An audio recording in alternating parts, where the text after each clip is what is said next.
Alright, in this section we're going to show you how to create a new sale. Remember, you could always do a quick checkout from a repair details and order details, but here we're going to show you from scratch how to create a sale. Alright, so let's get started by selecting the checkout icon from the side menu, new sale. You can add products here.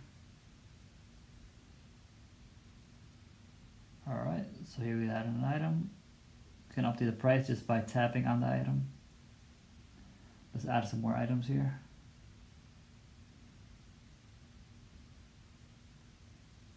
Alright, so here we add an item. Alright, if you want to delete it, we could just swipe and remove the item quickly. You can add as many items as we want. We can even create a new item.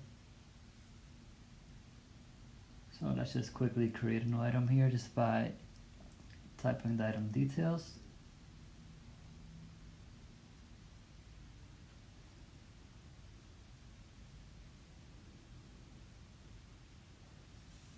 So we're going to start by writing a name, the price of the item, the cost of the item, and then we can add it to our inventory if we decide to, and we can also set it taxable or non-taxable.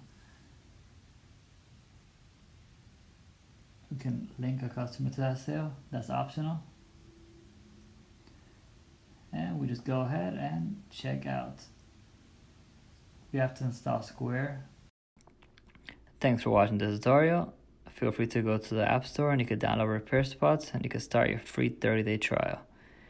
You can also go to our social media and view all the content that we have there to offer. We're always posting updates on new releases and new features. If you have any questions, you can always reach us at info@repairspots.com. Thanks for your time.